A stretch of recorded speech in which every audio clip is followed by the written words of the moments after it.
हरे कृष्णा कृष्णा कृष्णा हरे हरे, हरे राम राम राम हरे हरे।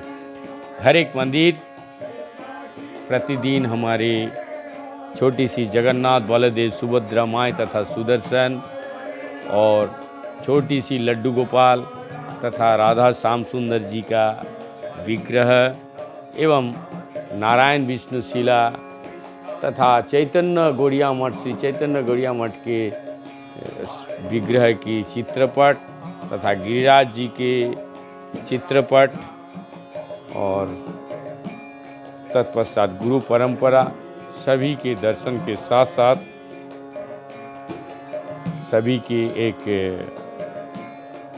के दर्शन के साथ साथ नित्य एक दो वैष्णव की हमारे साध्य अनुसार वैष्णव सेवा के साथ एक आप सभी की भगवान की चरणों में श्रद्धांजलि और श्रद्धांजलि के तौर पे एक छोटी सी कथा हम लेके आते हैं। ब्रज के रसिकाचार्य श्री रूप गोस्वामी की अभी हम लोग चर्चा कर रहे हैं। चर्चा से पहले समस्त गुरु वर्ग हमारे और गुरु परंपरा तथा चारों संप्रदाय के साधु संत महंत वैष्णव जो जहाँ पे जिस अवस्था में हैं सभी भक्तजन और होने वाले भक्तजन सभी को मेरा कोटि कोटि साष्टांग दंडवत प्रणाम करने के पश्चात हम सुन रहे हैं ब्रज की रसिकाचार्य श्री रूप गोस्वामी जी के जीवन। तो कल हम लोग सुने थे कि सनातन गोस्वामी जी की आविर्भाव हुआ है, मिलने के लिए आए हैं रूप गोस्वामी के साथ में। उन्हें पता चला कि जीव गोस्वामी जी का जो है वो गुरु आज्ञा पालन कर रोदन करते करते वो वहाँ से दूसरे जगह पे बैठे थे। तो कल वाला यदि हमारा कोई सुनेंगे तो आपको अच्छा होगा। उसके बाद यदि आज का सुनते हैं तो राधा रानी का कृपा कैसी होगा। तो सनातन गोस्वामी आए हैं रूप गोस्वामी के साथ। लुप्त तीर्थ का उद्धार और ग्रंथ रचना आदि कार्यों के संलग्न रहते हुए भी रूप गोस्वामी आंतरिक साधना चलती रही। उनके ग्रंथों की समाप्ति में दिए विवरण से पता चलता है कि भजन की सुविधा की दृष्टि से वे अपने रहने का स्थान बदलते रहते। कभी भद्रवन में रहता तो कभी नंदीश्वर में के निकट, कभी गोवर्धन की तलहटी में सनातन गोस्वामी का भजन कुटी में और कभी राधा कुंड में रघुनाथ दास गोस्वामी और कृष्णदास कविराज गोस्वामी के सान्निध्य में। इसी बीच उनके और उनके हिष्ट राधा कृष्ण के बीच जो घटनाएं घटी उन्हें कौन जाने, पर उनमें से कुछ बहुत प्रचलित है जिनके हम यहाँ सुनेंगे। तो आइए सुनिए। बहुत दिन हो गया रूप गोस्वामी को धाम में रहते और धामेश्वरी का चिंतन करते करते, पर उनके साक्षात कृपा की अनुभव उन्हें ना हुआ। तो एक बार जब वे नंदगांव में रह रहे थे, उनकी कृपा ना प्राप्त कर सकने के कारण उन्हें बड़ा क्षोभ होता था। क्षोभ बढ़ता गया। राधा रानी का विरह असह्य हो गया। प्राण उनकी कृपा के बिना छटपट करने लगे। खाना पीना छूट गया। मधुकरी को जाना बंद हो गया। उसी समय संवाद मिला कि सनातन गोस्वामी आ रहे हैं उन्हें देखने। वे चिंता में पड़ गए कि गुरु तुल्य अपने अग्रज को कैसे क्या सेवा करें। वासना जागी कि कहीं से आवश्यक सामग्री उपलब्ध होते तो खीर बनाकर उन्हें खिलाते, पर सामग्री आती कहाँ से। किसी से कुछ मांगने का उनका नियम था नहीं। मधुकरी को जाते तो बिना मांगे रोटियां के टुक और मिलता ही क्या। वासना दवा देनी पड़ी अपने आप में। उसी समय एक ब्रज बालिका अपना जो इच्छा दबा करके सनातन रूप गोस्वामी सोच ही रहते। उसी समय एक ब्रज बालिका आई, दूध चावल शक्कर आदि बहुत सा सामान लेकर। बोलो बाबा, तू मधुकरी को नाय गयो क्यों दिन से, भूखे होगे? माँ ने तेरे ताई सामान भेजो है, खीर बनाए के पाए लीजो। रूप गोस्वामी अबाक, सनातन गोस्वामी को खीर खिलाने की उनकी वासना जागते ही सामान प्रस्तुत। ये कैसी राधा रानी की कृपा! उन्होंने तनिक भी विलंब ना किया, तत्काल ही बालिका की माँ की प्रेरणा देकर सामान भेजवा दिया। रूप गोस्वामी ये सोच रहे थे और उनकी आंखों से आंसू का निर्झर बह रहा था। राधा रानी की कृपा देख उनका हृदय द्रवित हो रहा था, पर हृदय का क्षोभ फिर भी कम नहीं हो रहा था। वह तो और बड़े ही हृदय का क्षोभ बढ़ रहा था। राधा रानी कृपा करती है तो भी दूर रहकर लुक छिपा कर दूसरे का मध्यम से करती हुए। मुझे कुपुत्र जान स्वयं सामने ना आना ही ठीक समझते हैं। वो सोच रहे थे। बालिका उनके और विस्मय से देख रही थी। देखते देखते बोले, बाबा तू रोवे काय को है?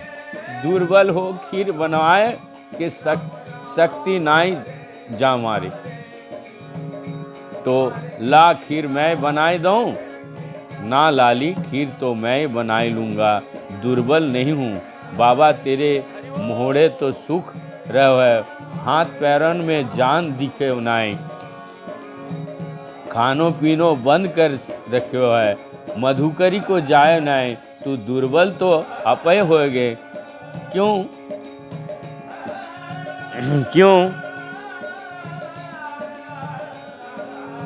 नहीं जाए मधुकरी को?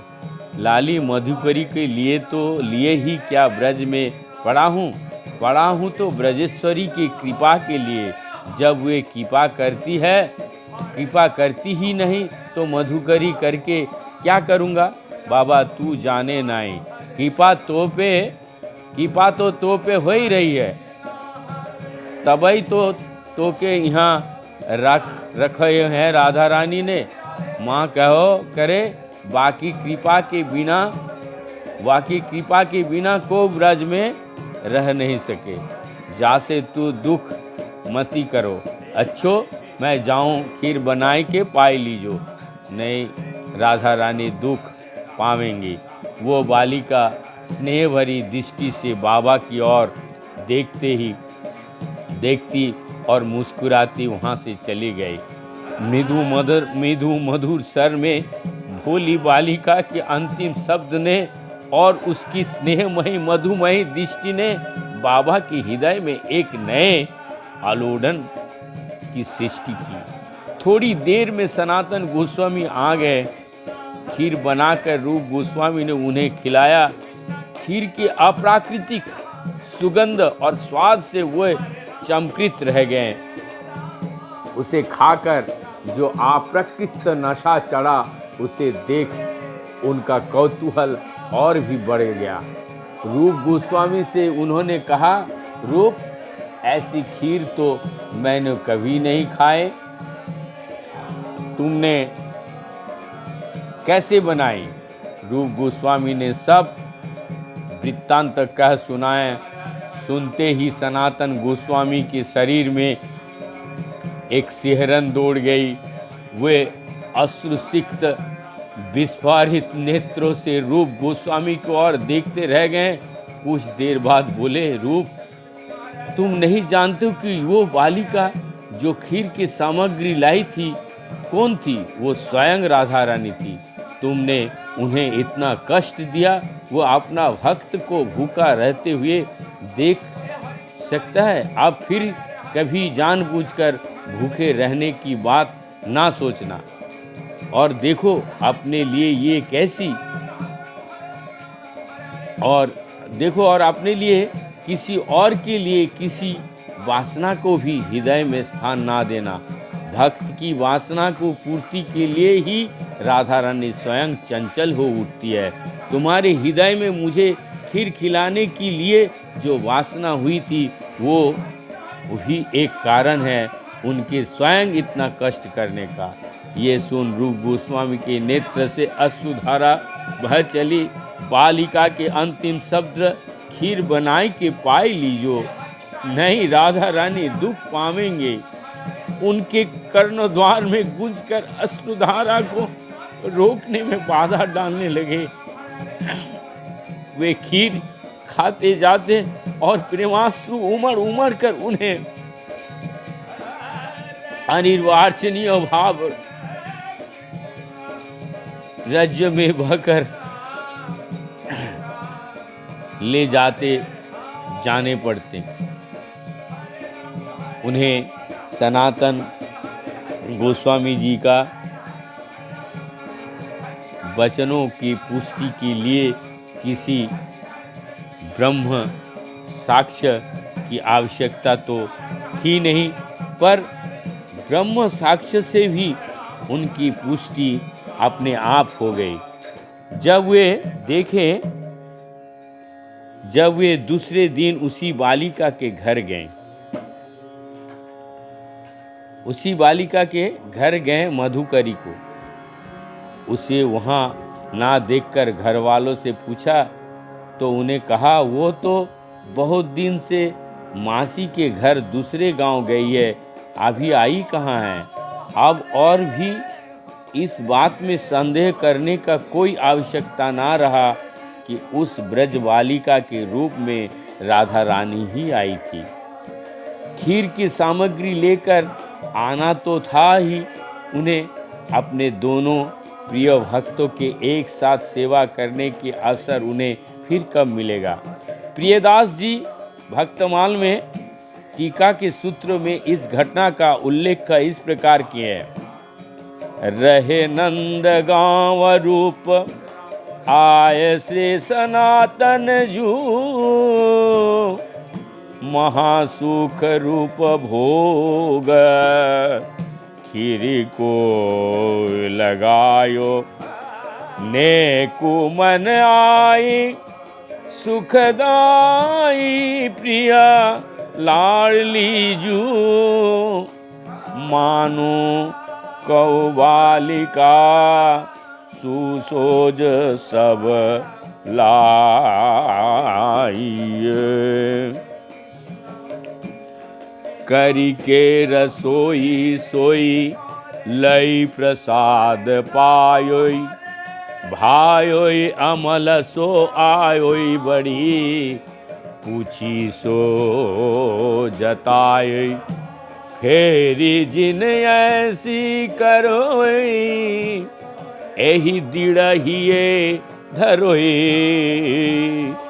ढेरई निज चाल कहीं आंखें भरी आई। रूप गोस्वामी के साथ इससे पूर्व घटी एक और घटना से भी इस बात का पुष्टि होती है कि उनकी वासना की पूर्ति के लिए स्वयं उनके हिष्ट को कष्ट करना पड़ता है। श्री चैतन्य चरितामृत में उल्लेख है कि एक बार उनके मन में वासना जागी गोपाल श्रीनाथ जी के दर्शन करने की। गोपाल मंदिर गोवर्धन पर्वत के ऊपर था। गोवर्धन पर्वत पर रूप गोस्वामी चढ़ते नहीं थे क्योंकि वे उसे साक्षात श्री कृष्ण का विग्रह मानते थे। ऐसी स्थिति में उनकी वासना पूरी करने के लिए गोपाल को स्वयं उनके निकट आना पड़ा। उन्होंने कुछ ऐसे माया फैलाई जिससे उनकी भक्तों के उनके मंदिर पर म्लेच्छों के आक्रमण का भय हो गया। वे उन्हें मथुरा ले गए। वहाँ बिटलेश्वर के घर गोपाल ने 1 महीने उनकी सेवा स्वीकार की। उसी बीच रूप गोस्वामी ने गोपाल भट्ट, भूगर्भ गोस्वामी, जीव गोस्वामी आदि अपने निजी जनों के साथ मथुरा में रहकर 1 मास तक उनके दर्शन किए। तबे रूप गोसाई सब निज जन लइया, 1 मास दर्शन कइला। मथुराय रोहिया। तो अब वैष्णव अपराध की कुछ हम लोग बातें सुनेंगे। जो रूप गोस्वामी कुछ दिन के बाद राधा कृष्ण की कृपा की वृष्टि रूप गोस्वामी पर निरंतर होने लगी। उन्हें प्राय हर समय उनकी मधुर लीलाओं की स्फूर्ति होती रहती। पहले तो जो कोई भी उनके पास आता है अपने कुछ शंकाएं लेकर या भजन साधन में अपने कुछ समस्याएं लेकर, वो बड़े ध्यान से उसके बात सुनते, मृदु वचनों से उसकी शंकाओं का समाधान करते, आवश्यक निर्देश देकर साधन संबंधी उनकी समस्याओं को हल करते। जो भी उनके पास आते म्लान मुख लेकर उनसे विदा होता। एक अकथनीय आंदोलन हरि से व्याप्त मन और प्राण लेकर, पर अब अक्सर उन्हें किसी को आने जाने का पता भी ना चलता। लोग आते उनके पास उनके वचनामृत से तृप्त होने पर कुछ देर उनके पास बैठकर प्यासे ही लौट जाते। एक बार कृष्णदास नाम का एक विशिष्ट वैष्णव भक्त जो पैरों से लंगड़े थे उनके पास आए कुछ सत्संग के लिए। उस समय वो राधा कृष्ण की एक दिव्य लीला को दर्शन कर रहे थे। राधा एक वृक्ष पर की डाल से पुष्प तोड़ने का चेष्टा कर रही थी। डाल कुछ ऊंची थी, वे वो उचक कर उसे पकड़ना चाह रही थी, पर वो हाथ में नहीं आ रही थी। श्याम सुंदर दूर से देख रहे थे। वो आए चुपके से और राधारानी के पीछे से डाल को पकड़कर धीरे धीरे इतना नीचे कर दिया कि वो उनको पकड़ में आ जाए। उन्होंने जैसे ही डाल पकड़ी, श्याम सुंदर ने उसे छोड़ दिया। राधारानी वृक्ष से लटक कर रह गई। ये देखकर रूप गोस्वामी को हंसी आ गई। कृष्णदास समझा कि वह उनका लंगड़ापन देखकर हंस दिए। क्रुद्ध हुए, तत्काल वहां से चले गए। रूप गोस्वामी को इसको कुछ भी पता नहीं। आकस्मिक उनकी लीला स्फूर्ति बंद हो गई। वो बहुत चेष्टा करते तो भी लीला दर्शन बिना उनके प्राण छटपट करने लगे, पर इसका कारण वे ना समझ सके। सनातन गोस्वामी के पास जाकर उन्होंने अपने व्यथा को वर्णन किया और इसके कारण जानना चाहा। उन्होंने कहा, तुमसे जाने या अनजाने कोई वैष्णव अपराध हुआ है जिसके कारण लीला स्फूर्ति बंद हो गई है। जिनके प्रति अपराध हुआ है उनसे क्षमा मांगने से ही इसके निराकरण हो सकता है। जानबूझकर तो मैंने कोई अपराध किया ही नहीं।